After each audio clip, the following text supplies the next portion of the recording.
दोस्तों, आप सबको एक ऐसा दिल दहला देने वाली घटना सुनाने जा रहा हूं जो आपके रोंगटे खड़ा कर देगी। सबसे पहले आप मेरे चैनल को सब्सक्राइब नहीं किया है तो सब्सक्राइब कर ले। दिल्ली की गलियां और आखिरी सांसें। दिल्ली की वो रात हर रोज जैसी ही लग रही थी। भीड़ भरी सड़कें, तेजी से दौड़ते वाहन और गलियों में होती गहमा गहमी। हर गली अपने आप में एक कहानी बयां करती थी। कोई पुरानी इमारतें, कोई हंसी ठिठोली करने वाली बच्चे, तो कहीं चाय की दुकान पर बैठकर गपशप करते लोग। पर आज की रात इस चहल पहल के बीच एक चीख ने सबको थाम दिया। उस गली के कोने में एक नौजवान लड़की भागती हुई नजर आई। उसकी सांसें तेज थी, चेहरे पर पसीना और आंखों में डर था। शायद वह किसी से भाग रही थी। उसके हाथों में एक पुरानी डायरी थी जिसके पन्ने हवा में फड़फड़ा रहे थे।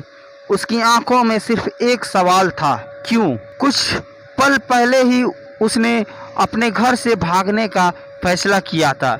उसका नाम था रिया, 19 साल की एक कॉलेज की छात्रा जो अपने सपने देखने की हिम्मत रखती थी, लेकिन दुनिया के लिए उसकी हिम्मत ही सबसे बड़ा गुनाह थी। वो अपने हक के लिए लड़ रही थी, अपने सपनों के लिए, अपनी पहचान के लिए।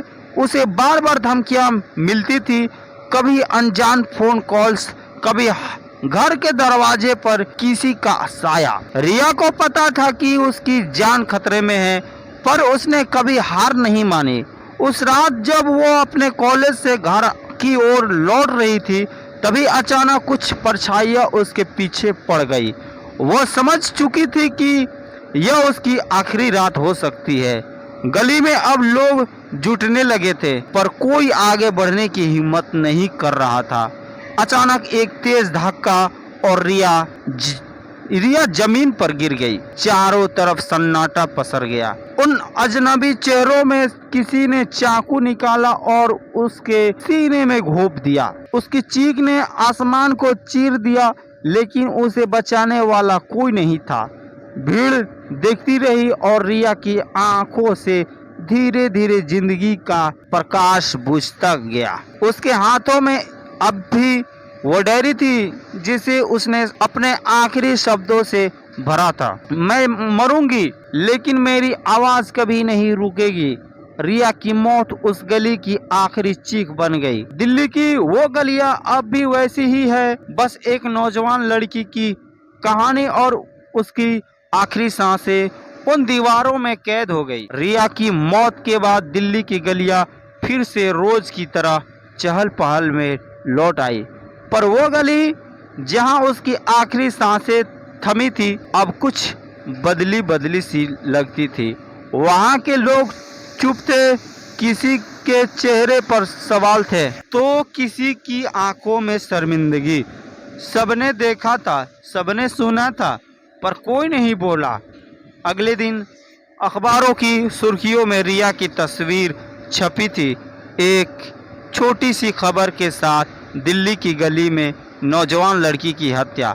किसी के लिए ये बस एक और खबर थी, लेकिन कुछ लोगों के लिए ये एक बगावत की शुरुआत थी। रिया की मौत के बाद उसका परिवार टूट चुका था। उसकी मां को सिर्फ एक ही सवाल सताता था, मेरी बेटी का क्या गुनाह था? रिया के पिता का चेहरा पत्थर जैसा हो गया था, जैसे वो सारी दुनिया से हार मान चुके हो। पर रिया की छोटी बहन सिया कुछ अलग ही सोच रही थी। उसने अपनी बहन की डायरी को उठा लिया था और हर पन्ने को पढ़ने लगी थी। वो जानती थी कि रिया के सपने अधूरे रह गए थे, पर उसकी आवाज को दबाया नहीं जा सकता। सिया ने अपने अंदर एक दृढ़ निश्चय महसूस किया। वो अपनी बहन की लड़ाई को आगे बढ़ाने का फैसला कर चुकी थी। उसने पुलिस थाने में रिपोर्ट दर्ज कराई, लेकिन वहां उसे सिर्फ निराशा मिली।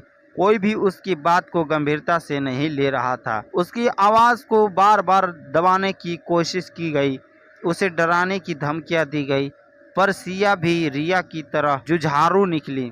सिया ने सोशल मीडिया पर अपनी बहन की कहानी को उजागर करना शुरू किया। धीरे धीरे रिया की हत्या एक छोटी खबर से एक बड़ी आंदोलन की वजह बन गई। कॉलेज के छात्र, युवा संगठनों और महिलाओं के अधिकारों के लिए डर लड़ने वाले समूहों ने सड़कों पर उतरकर प्रदर्शन किया। रिया की डायरी ने के पन्नों में छिपे उसके सपने अब एक आंदोलन की आवाज बन गए थे। मीडिया ने भी इस मुद्दे को उठाया और हर चैनल पर रिया की मौत की चर्चा होने लगी। सिया ने हिम्मत नहीं हारी। वो लगातार पुलिस प्रशासन और अदालत के दरवाजे खटखटा रही। रिया के हत्यारों का चेहरा अब धीरे धीरे सामने आने लगा था। दिल्ली की गलियों में अब एक नई ऊर्जा महसूस होने लगी थी। जहां कभी खौफ और सन्नाटा था, अब वहां नारे गूंजने लगे थे। लोग रिया को इंसाफ दिलाने के लिए एकजुट हो रहे थे। रिया की मौत एक चिंगारी बन गई थी जिसने पूरे समाज को झकझोर कर रख दिया।